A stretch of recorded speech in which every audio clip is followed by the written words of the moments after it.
statute regulates the issuance by the pretrial chamber of a warrant of arrest. Pursuant Article 58(1)b of the statute, a chamber assesses whether the arrest of a person appears necessary. 1, to prevent a person from not appearing at trial. 2, to prevent a person from obstructing or endangering the investigation or the court proceedings. Or 3, where applicable, to prevent the person from continuing with the commission of that crime or a related crime which is within the jurisdiction of the court and which arises out of the same circumstances. In accordance with Article 60.2 of the statute, the person subjected to a warrant of arrest under Article 58 of the statute may apply for interim release pending trial. The pretrial chamber's ruling on such an application under Article 60.2 of the statute is provisional in nature, to the extent that it will be periodically reviewed at least every 120 days or at any time following a request by the detained person or the prosecutor, if satisfied that the circumstance so require. The pretrial chamber may modify its initial ruling on detention, pursuant Article 60.3 of the statute and Rule 118.2 of the Rules of Procedure and Evidence. Regarding the first ground of appeal and the question of whether the pretrial chamber erred in law by relying on hypothetical and non-specific risks to find that continued detention is warranted, the appeals chamber recalls that in determining whether the conditions pursuant Article 60.2 of the statute had been met, a chamber must find that detention appears necessary.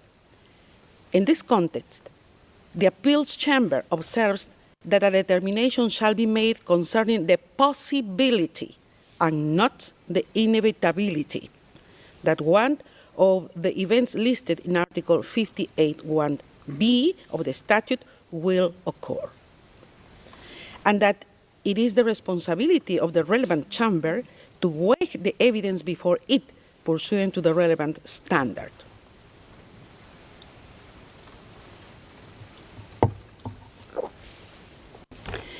The appeals chamber notes that in its assessment of risks under Article 58(1)b of the statute, the pretrial chamber relied on this legal standard.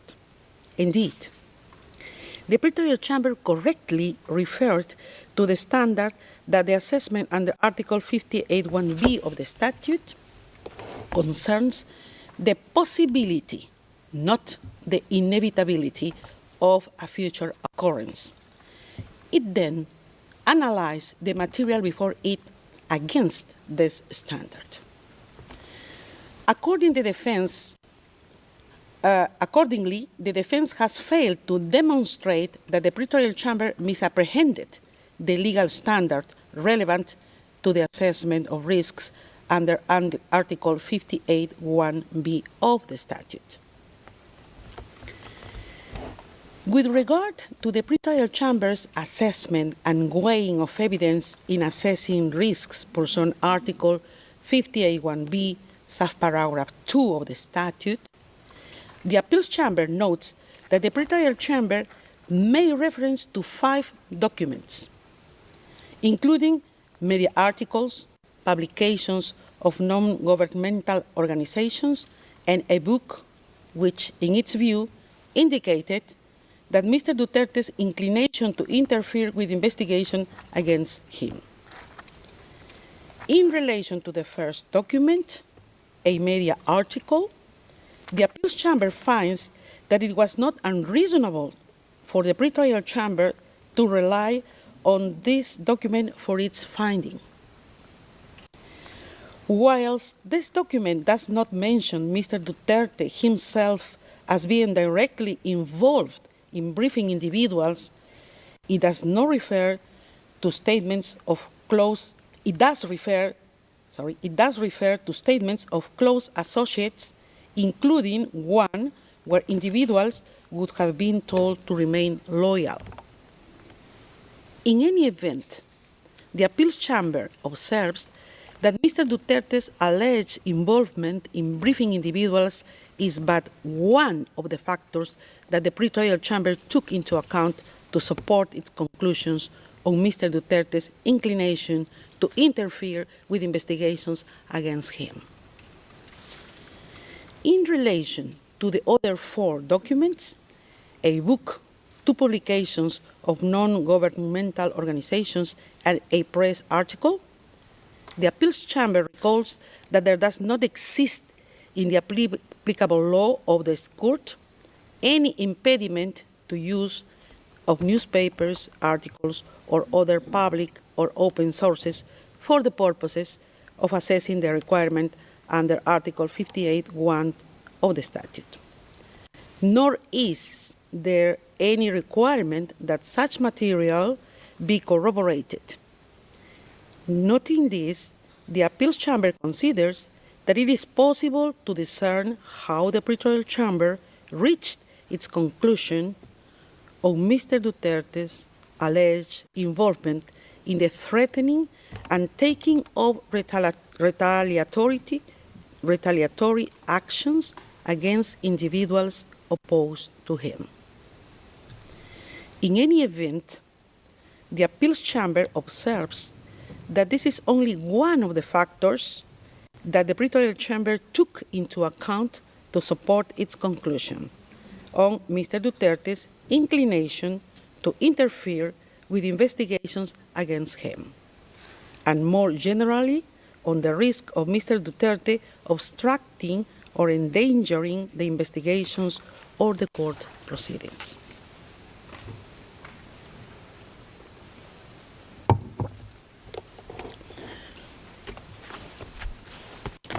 For these reasons, the appeals chamber considers that the defense has failed to demonstrate an error in the pretrial chamber's assessment and weighing of evidence before it in the context of its consideration of the risk under Article 58(1)(b), subparagraph 2 of the statute.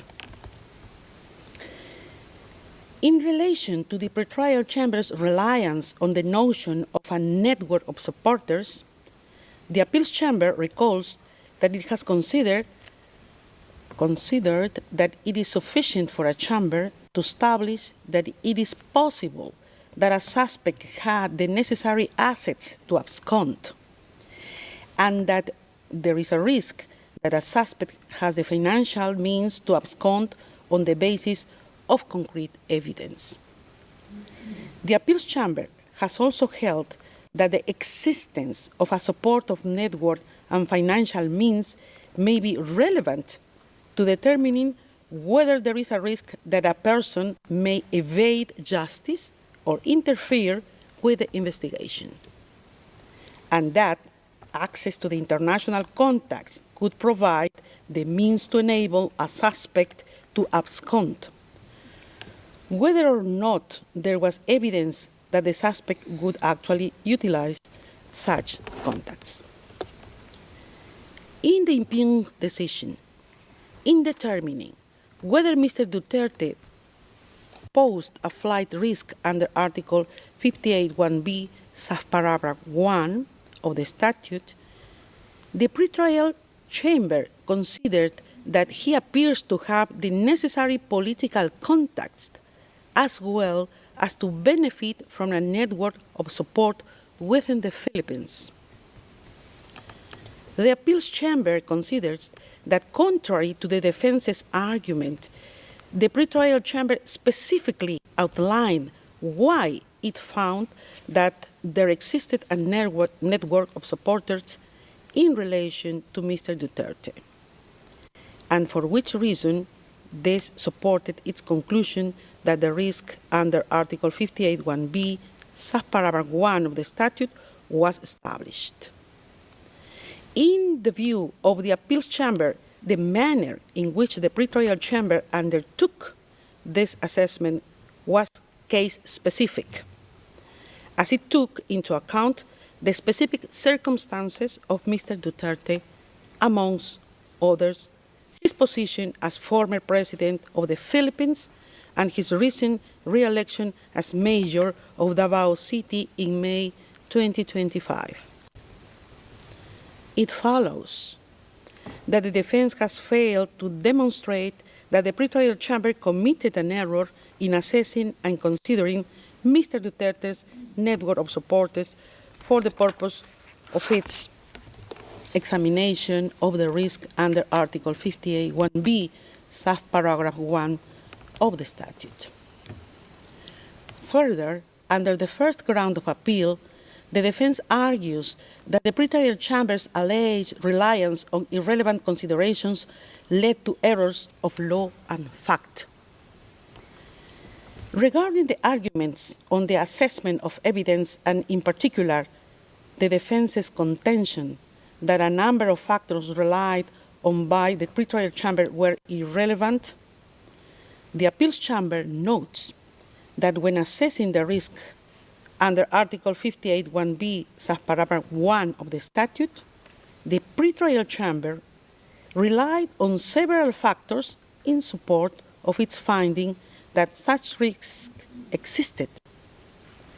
It relied on a statement by Mr. Duterte, statements by others, Mr. Duterte's position as a former president of the Philippines and his recent re-election as mayor of Davao City, as well as the matter of the gravity of the alleged crimes and concomitant sentence in case of conviction.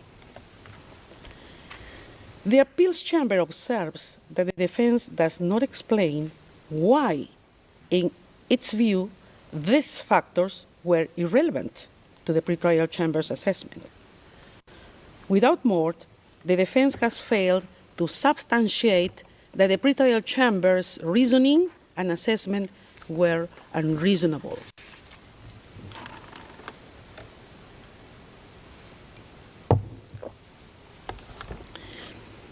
In the same vein, the defense fails to demonstrate that the pretrial chamber's reliance on Mr. Duterte's re-election as mayor of Davao City in its assessment of the risks under Article 58(1)b, subparagraph 3 of the statute was unreasonable. Moreover, with regard to the defense's contention that the pretrial chamber selectively cited facts and ignored others in the same items of evidence, the appeals chamber considers that the defense has failed to demonstrate how the fact that the pretrial chamber accorded weight to the statement from Mr. Duterte that it cited should result in the pretrial chamber's ignoring or attaching no weight to other statements. Regarding gravity and concomitant sentences in case of conviction, it is recalled that the appeals chamber has consistently held that these factors are relevant considerations in assessing the risk under Article 58(1)b, subparagraph 1 of the statute, as these are factors that may increase an incentive of a person to abscond. In the present instance, the gravity of the alleged crimes and the possibility of a lengthy sentence was but one of the factors the pretrial chamber took into account in its assessment of risks under Article 58(1)b, subparagraph 1 and 2 of the statute. And it looked at the specific allegations against Mr. Duterte. It follows that the defense has failed to demonstrate an error. Regarding the question of whether the pretrial chamber erred in fact by failing to give appropriate weight to relevant facts, specifically Mr. Duterte's health condition and its mitigating effect on the risk factors set out in Article 58(1)(b) of the statute as argued by the defense. The appeals chamber recalls that there is no provision in the court's legal texts that specifically provides for the interim or conditional release of a detained person on health grounds. Nevertheless, the appeals chamber has indicated that the medical condition of a detained person may have an effect on the risks under Article 58(1)(b) of the statute, and may be a reason for a pretrial chamber to grant interim release with conditions. The appeals chamber considers that such a determination is necessarily case-specific.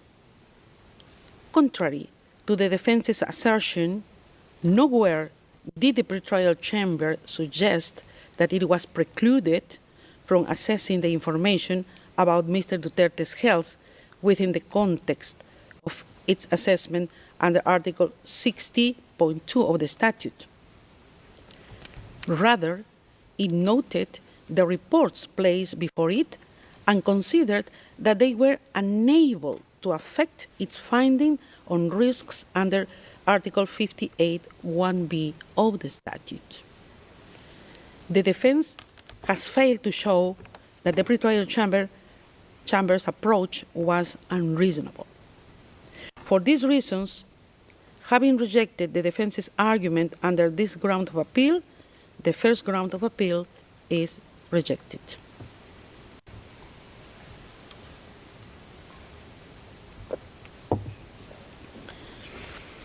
Second ground of appeal. I will now turn to the second ground of appeal. Under this ground, the defense challenges the pretrial chamber's assessment of the proposed conditions of release and state warranties. The defense argues that the pretrial chamber erred in law in failing to address the proposed conditions of release and state warranties. The appeals chamber is of the view that the pretrial chamber did not appear to criticize a lack of detail in the proposed conditions, but rather in the details as how the state which accepted to receive Mr. Duterte would implement the necessary conditions. The pretrial chamber did not consider release with conditions as required, but found that in the circumstances before it, the risks it had identified could not be mitigated by the proposed conditions. Moreover, the appeals chamber is of the view that the pretrial chamber was not obliged, as suggested by the defense, to seek further observations from the concerned state, because it did not envisage the possibility of release given the risks it found Mr. Duterte presents under Article 58(1)(b) of the statute.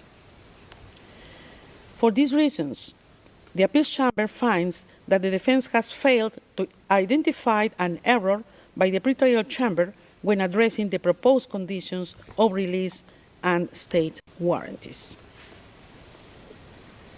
In relation to the question of whether the pretrial chamber erred in law by failing to consider if the proposed state warranties could mitigate the risks under Article 58(1)(b) of the statute, the appeals chamber finds that this does not appear from the impugned decision that the pretrial chamber would have required an elimination of risks, as argued by the defense.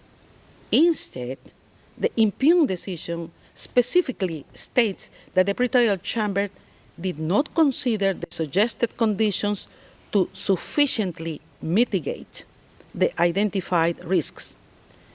It is also apparent from the factors brought forward by the pretrial chamber when examining the implementation of conditions that it did consider them. Finally, the appeals chamber considers irrelevant to which conditions the prosecutor agreed when discussing potential release of the suspect to the host state. What matters are not conditions that may, in principle, be possible in case of a release to a state different to the one proposed by the defense. Rather, what is of consequence for the pretrial chamber's assessment are the conditions and warranties proffered in relation to a release to the state party concerned. For these reasons, the appeals chamber is of the view that the defense failed to substantiate the pretrial chamber's conclusions were unreasonable.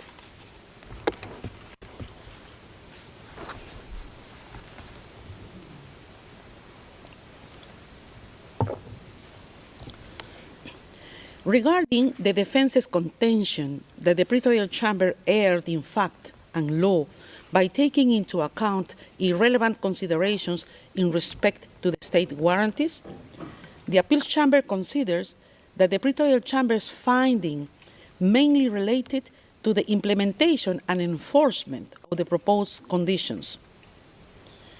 It considered the practical implications of ensuring adherence to the proposed proffered conditions in a situation such as the one at hand. It did so against the backdrop of having found that all three risks under Article 58(1)(b) of the statute were established. As such, it was reasonable for the pretrial chamber to examine how, in practice, the suggested conditions would be implemented. The defense has failed to show an error in this assessment. For these reasons, the appeals chamber considers that the defense has failed to show how the pretrial chamber erred in its assessment of the proposed conditions of release and state warranties. For the foregoing reasons, the second ground of appeal is rejected. Third ground of appeal.